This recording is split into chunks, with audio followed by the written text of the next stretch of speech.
Hey guys, what's up? I am back with my recap and review for PValley Season 2, Episode 2, 7 Pounds of Pressure. And 7 Pounds of Pressure, it was literally. We're going to get into it. Don't worry. But of course, as usual, I am Janice or Barb. Just do not call me Janice or Barba. And I actually do have a candle for y'all today, okay? I know this video is a couple days late, but we're going to get into it. Don't worry. It's actually already burning, so let me be super careful. I just lit it, but Lakeside Morning by Bath and Body Works.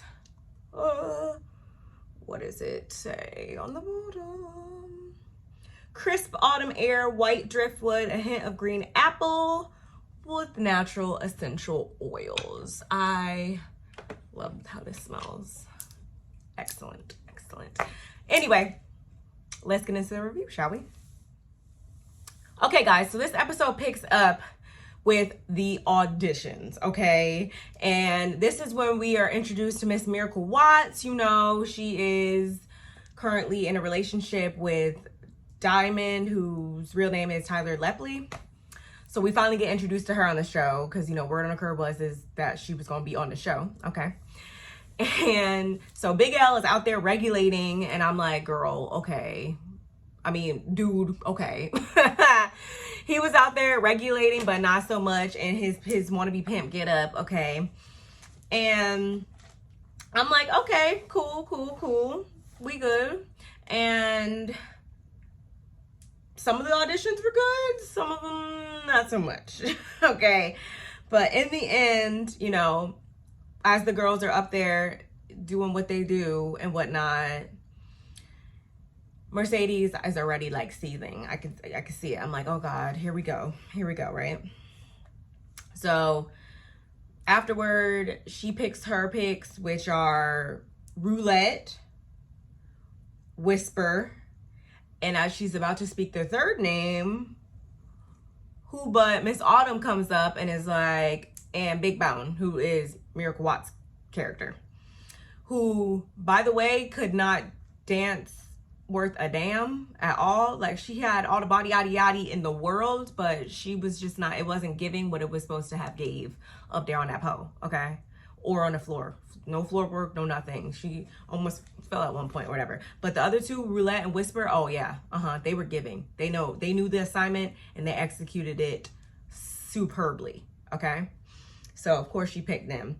And Mercedes is like, oh, hell no. Like when Autumn came up to crown Miss Big Bone, and she was like, she can't dance, she can't do nothing, like they think that it's so easy, but it actually takes a lot of work to do what we do, and she wasn't doing that.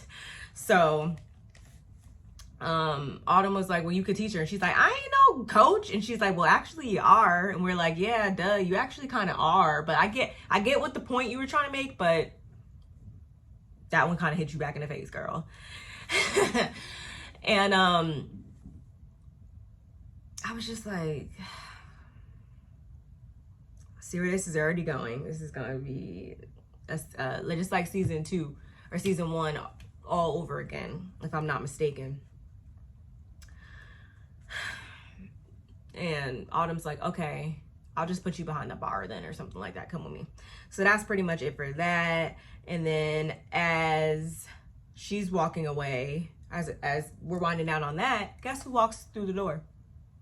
Corbin. So we already know it's about to be some shit. But before we can get into that, we switch over. We at Keyshawn's house, and she's playing like Susie Homemaker or whatever, because the sheriff is outside talking to Derek about Diamond. Of course, you know, he's trying to press charges. And basically, long story short, he cannot there can be no legal action taken against Diamond without Derek also getting taken in under those same charges, because no one was there to substantiate what really went down. So it's a whole bunch of he said, she said at this point, to be honest. So, and with that, he's like, you know, and I heard he has another job down at the dollar store. Excuse me, y'all. Bitch is thirsty. And this is kind of when I feel like Derek's wheels started turning, if I'm not mistaken. And the baby starts crying, and he's like, no, I'll get it. And I'm like, okay. So Keyshawn is just left there with the sheriff. And as Derek goes inside, of course, he's slamming shit, being all Derek-like.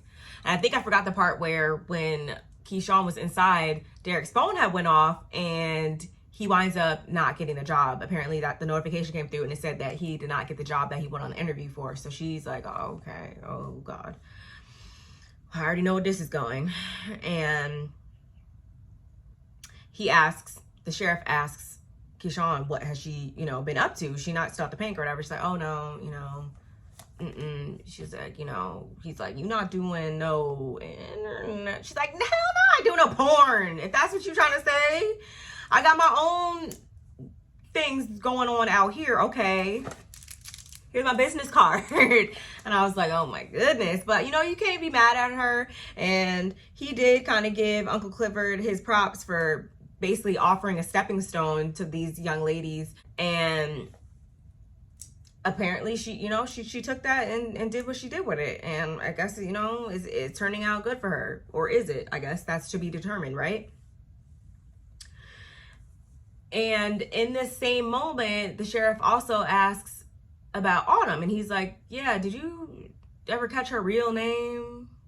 And I'm gonna give it up to Keyshawn in this moment, because she could have threw her under the bus. She could have still been on some old fuck shit, but she came through low key, and she was like, no, you got to earn that. Stripper never gives you her real name like that. So no, sorry. So I was like, you know what? Shout out to you, Keyshawn, in that moment for having Autumn's back. And so meanwhile, Mercedes is putting the ladies on game. They doing their little routine or whatever. She's seeing what they got, and she goes up to do some shit and comes back down, and her shoulders already messed up. So she kind of like doesn't stick it how she's supposed to. And they was like, you need me to go down to the store and get you some green alcohol, girl? And then she's like, bitch, no. No.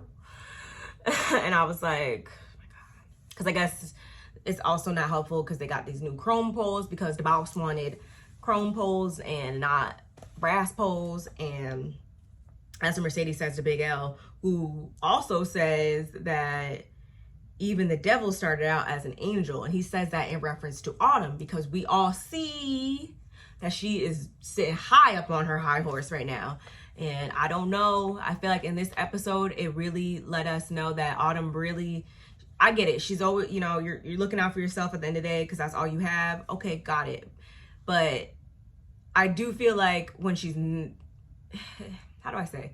When she's not looking out for herself completely, I feel like she does genuinely care about people around her, kind of, sort of, maybe. But she's so hell-bent on self right now that, like, I don't know how to explain it. I'm gonna get back to y'all with that one. Meanwhile, back in the office, Corbin is, trying to offer them $500K, and Autumn basically is like, uses her economics jargon, and she's like, no, this place is valued way more than that, and we're good. So unless you got some big B offers, we good. So she's playing hardball. And we also learned from Uncle Clifford that I guess the people, the public, holds a majority vote. So Corbin, we're not trying to hear what you got to say at this point until you can come back with the big bucks, okay? So Corbin's like, you'll eventually want to sell, you'll need me, and I'll be right there waiting with $1. I'm like, what? If that wasn't petty, then that is petty. And he also informs us that tomorrow is Uncle Clifford's birthday, his 40th birthday to be exact. And I'm saying even though in this episode the sheriff did use the she pronoun, I'm not entirely sure because I've heard conflicting things at this point. And at this point, I'm about to write Katori Hall myself. I don't know. So I'm going to try to just refer, I'm gonna just try to say just Uncle Clifford and just keep it like that, because I don't want to offend anyone or anything like that. So please don't take it out of context like that. Just FYI. But anyway, so everybody's like, oh, Autumn's like, oh, your birthday's tomorrow? Why don't you say anything? He's like, oh, forget that or whatever. And this is the exact moment that the flyers come through, because Autumn had sent off for the flyers for the grand reopening, as Uncle Clifford says.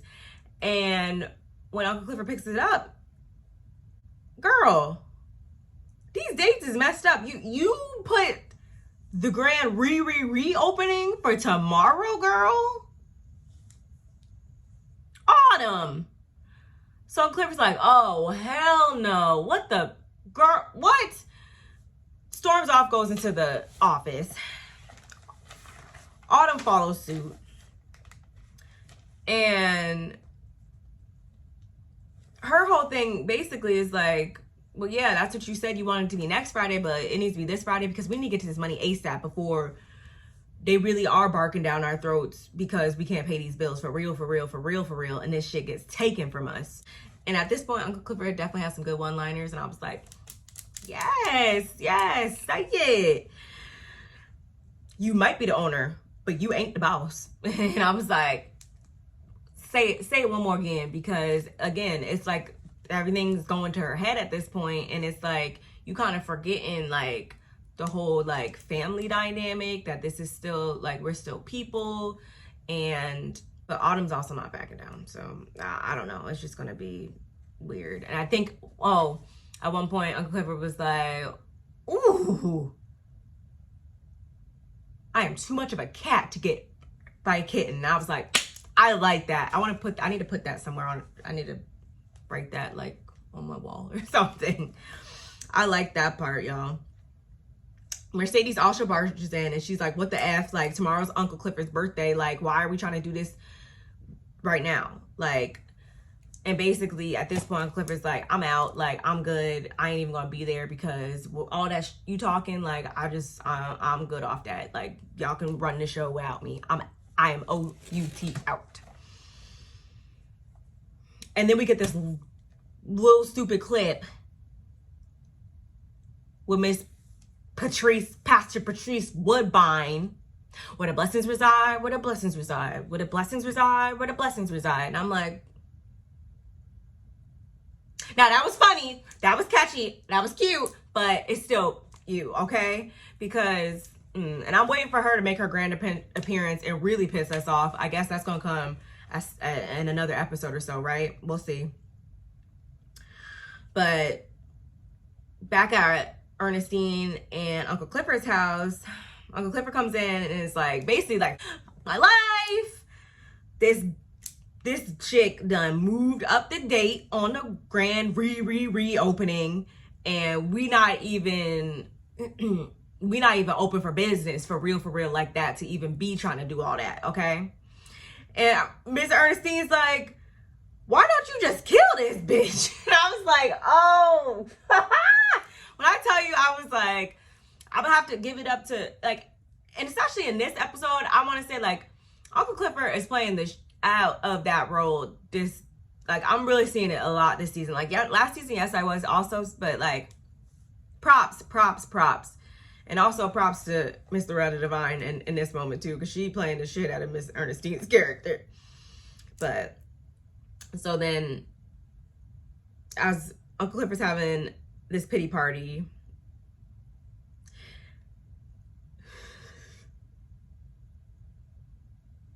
Uncle Clifford also says how it's been 5 months since, you know, the pipe has been laid around them areas. Let's just say that. And Miss Ernestine lets it also be known in this moment that she don't feel bad because it's been 15 years for her, okay? And when I tell you this next scene, like, really did something to me. Like, it really did something to me, because the doorbell rings, and guess who it is, y'all? If you watch the episode, you know. Lil Murda popping through to give a message to Uncle Clifford, and Miss Ernestine answers the door. And it's like, who is it? And he's like, it's Lil Murder. It's like, oh my God, Lil Murder. Oh yes, come in here. He's like, no, you know, I just came to just give a message to Uncle Clifford. And Uncle Clifford comes down the stairs at this point. It's like, oh my God, whatever. Too late. He already saw you. And you see him. And so Uncle Clifford's like behind the door, but Lil Murder can see in the mirror.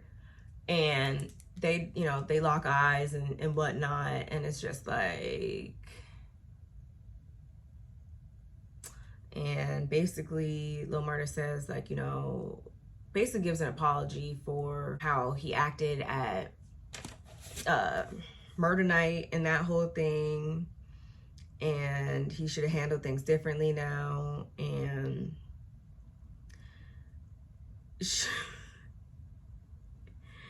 he also says, you know, of course he's been texting and hasn't got no reply, so that's, you know, why he's stopping by. And basically, since Uncle Clifford's like at the door, he's like, as he leaves, he like taps the door. And I was like, I really do want them to be together. I really do. I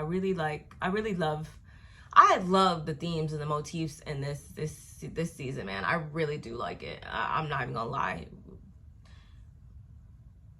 I like it a lot. And this scene really like touched me. I know I sound corny, but it did. It really did, y'all. And Miss Ernestine also lets it be known that he taught her M-I, crooked letter I, humpback, like the oh my God, that was too funny. But moving right along, y'all.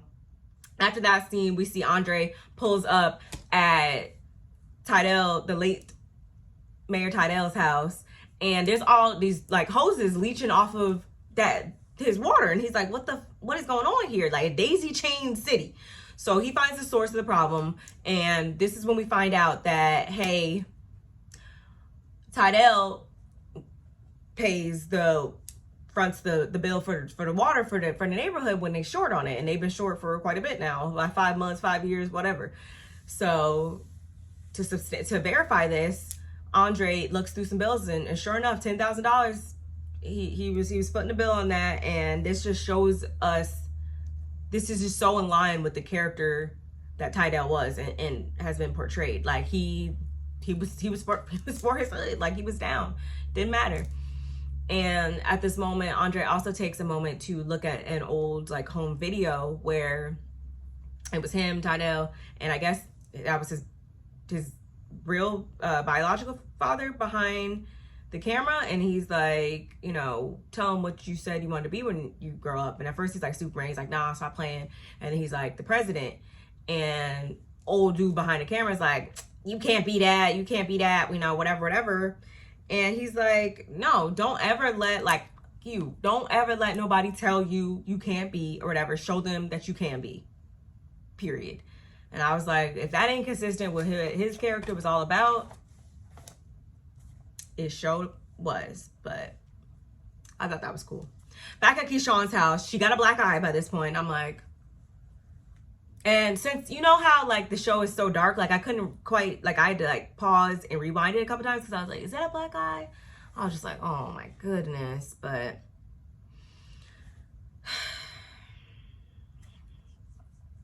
Derek done found the discarded, unused diapers in the diaper genie, and I'm like, oh, here we go. But he also knows that she went to the dollar store. Like I said before, his wheels were turning when the sheriff was there. So she says, he's like, see Diamond? She's like, no. And to save her tail, what does she do? Throws Diamond under the bus again, or, you know, screws somebody else over again. And it's like, he actually yelled at me, and he's like, he yelled at you, and just goes off or whatever, storms off. She's like, wait, oh my God, what?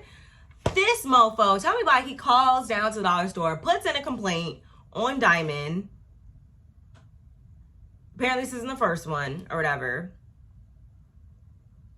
It's like, he yelled at my girlfriend, so someone better do something before I do something. Like, sure, please, no one is scared of you, but you need to calm down. And at this moment, she also asks about him calling, saying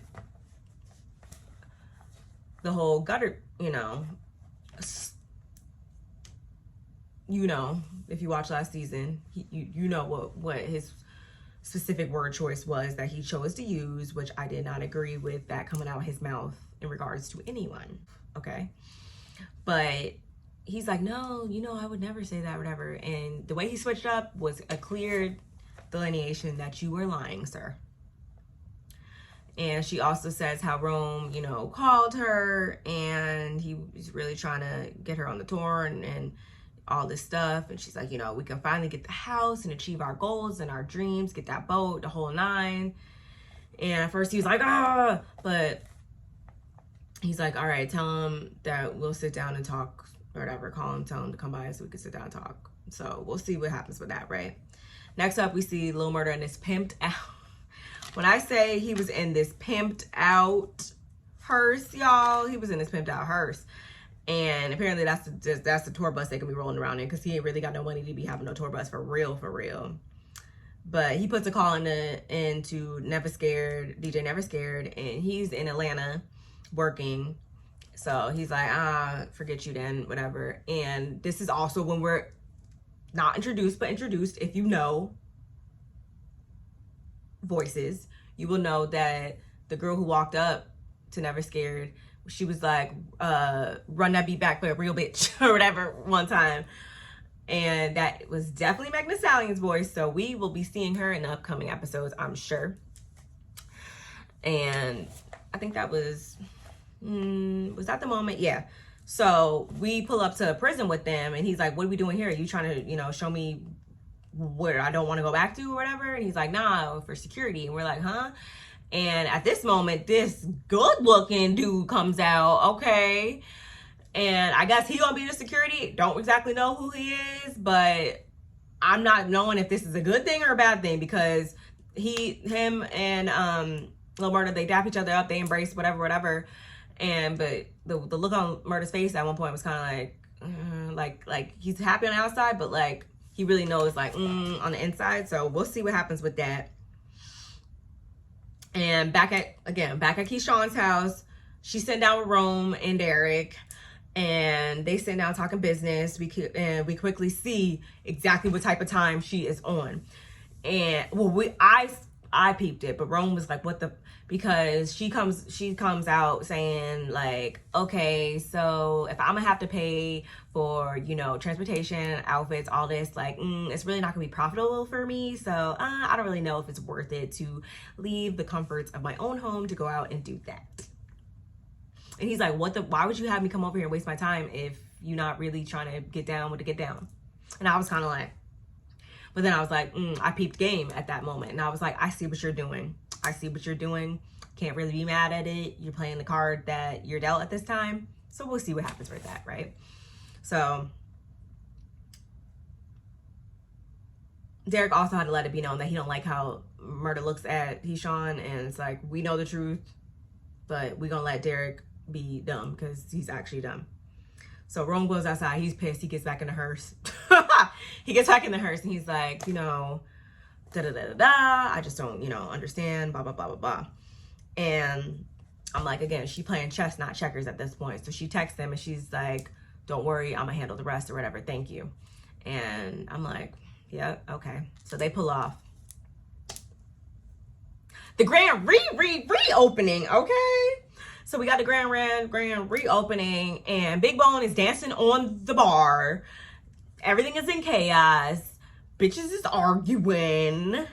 Big L's on the ones and twos, playing his CDs. And I'm like, okay. And Autumn's running around like a chicken with her head cut off. So we already see where that's going, right? Okay.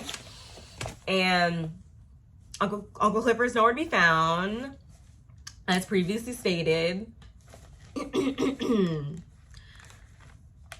We also find out that Miss Whisper is a spiritual sorceress of some sorts, I guess you could say, because the ladies are in the locker room and Autumn walks in And she's like, you know, what's going on? Like, y'all need to get out here. What? And they're all kind of like having a moment with the crystal and all this stuff. So I'm like, okay, I see where this is going.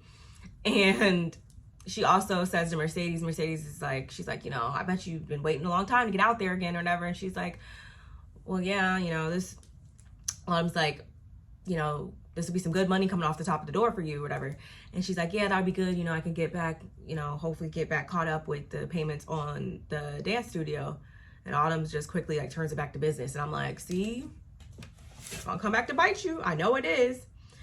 And of course, I don't think I mentioned it before, but when Mercedes, when her shoulder and that whole thing, they was like clowning her, talking about some green rubbing alcohol. And guess what was on the counter waiting for her when she sat down?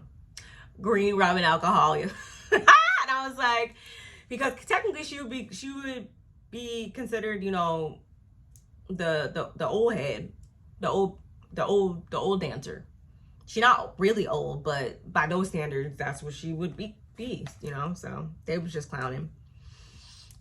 We also catch up with Uncle Clifford, who I said again is not at the grand reopening as previously stated.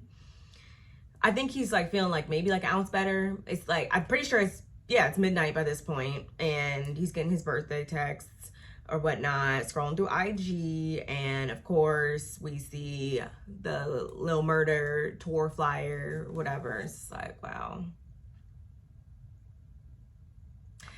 Then Miss Ernestine's like, Clifford, come take out the trash or the recycling, whatever. Goes take out the recycling, and we see a Scream mask in the window, and I'm like, what the wait, where? Huh? Where? Oh God, I'm not ready. And sure enough, they done came and kidnapped Uncle Clifford just like that. And I was like, oh shit. I was like, oh my God. We also pan back to the club where we see, again, Autumn literally failing. And it's like, yeah, she might know a lot of the business intricacies, but the whole managing of the club, that's not even in her, she in her capabilities, obviously.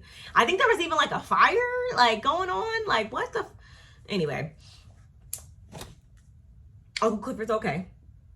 This was all a tactic devised by Miss Ernestine. We get a surprise roller skating party. I was like, okay, like yes. So we had this little surprise skate party, and I thought it was just so cute or whatever. We having a good time, whatever. Well, Uncle Clifford is sitting there.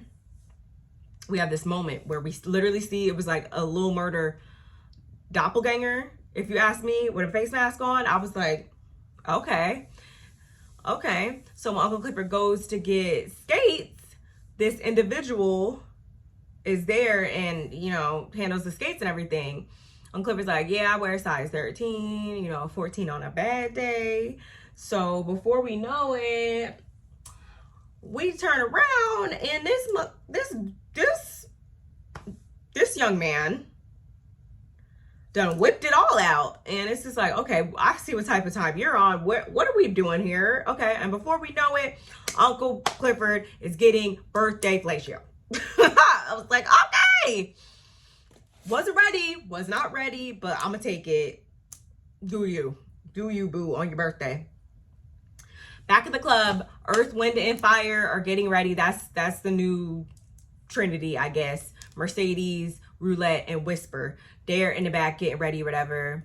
And this is again where we get like some type of energy or whatever. I guess that was the old Paradise Room, you know, where everything went down last season. And the energy just starts going off.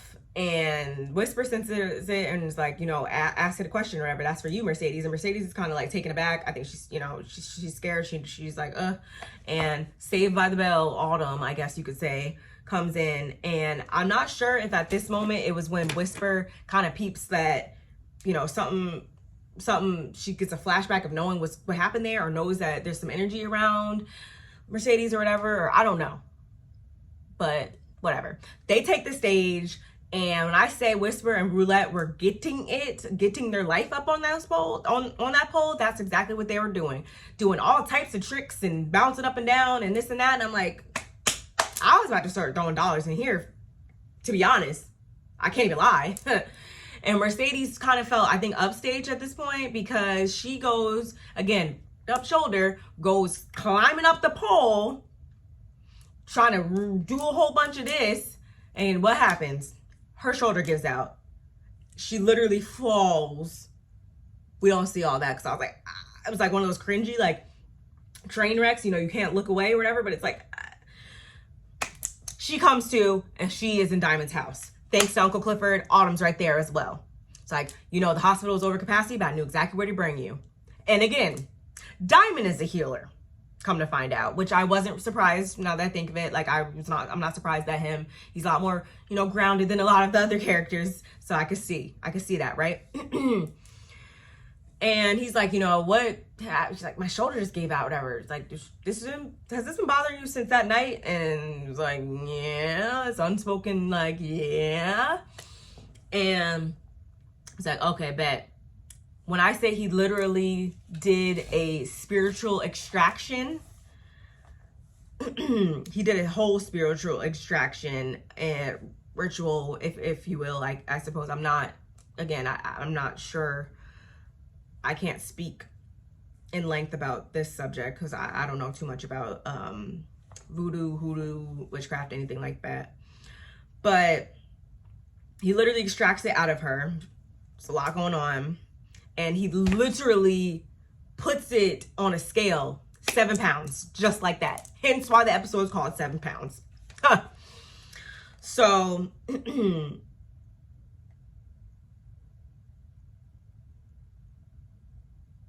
I'm just like, that's crazy. And it's significant because it takes 7, which I know this, takes 7 pounds of pressure to pull the trigger on a gun.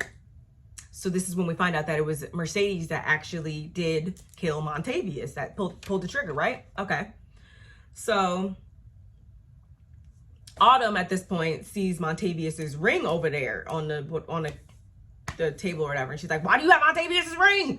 It's like, first of all, me and Big L were the last people to have our hands on it. So if anybody's going down, it's going to be us as well. So chill out, 1.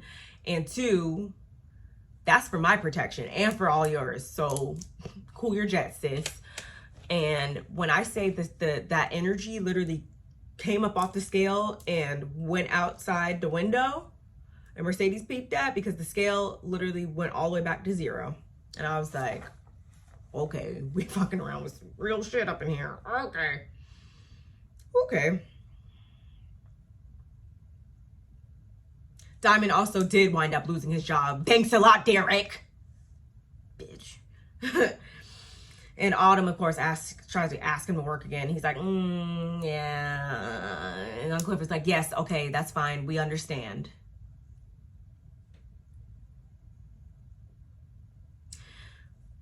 Mercedes also took the time to let us know, like, this too much. I don't need your shit around me, whatever. You need to go. She says this to Autumn, basically in so many words, which I can't even blame her. Because again, it seems as though old girl is really out for self. I bought her and her kid to my house and she walked out on me like a thief in the night. Mercedes says that's what Montavious said, and it's been haunting her in her dreams ever since. So you need to hit the road, Jack. And Autumn's like, but I came back for you, whatever. Yeah, but it still took you a while. So she about to be homeless for real. And in the next scene, we see Keyshawn working her magic. Because she knows she needs to be on that tour. She wants to be on that tour. And she's purposely bringing up like things that cost and, you know, the upcoming expenses that her and Derek are going to have. And she says how she, you know, this is what we got going, blah, blah, blah. And he's like, I didn't get the job. She's like, oh my God, I didn't know. And she goes right into character. She knows how to work him good. I'll give her that. Because guess what? Eating out the palm of her hand by the end of the night. Because old girl was able to go on the tour. We see her getting ready, getting geared up, and joining Lil Murda, Rome, and whoever that guy is. And she going on tour. She going right on tour. Meanwhile, Autumn sleeping at the Pink because she ain't had nowhere to go. And she took no time. She wasted no time hopping up on a pole for the one time. And while in the midst of this, Andre walks in.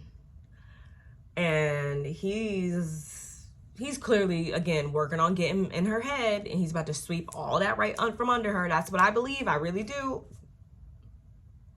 I really do. Let me know in the comments if you agree.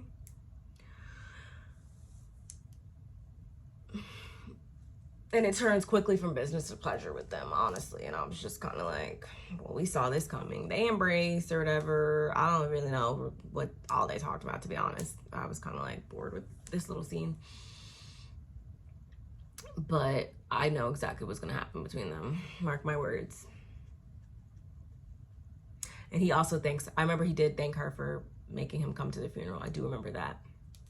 And again, the final scene is Lil Murda, Rome, that other guy, and Keyshawn embarking on this tour in the back of the hearse, y'all. So I'm really excited to see this. Like I said, I'm really excited for this season. I think it so far is giving. It's only 2 episodes in, of course, but it's giving as far as I'm concerned.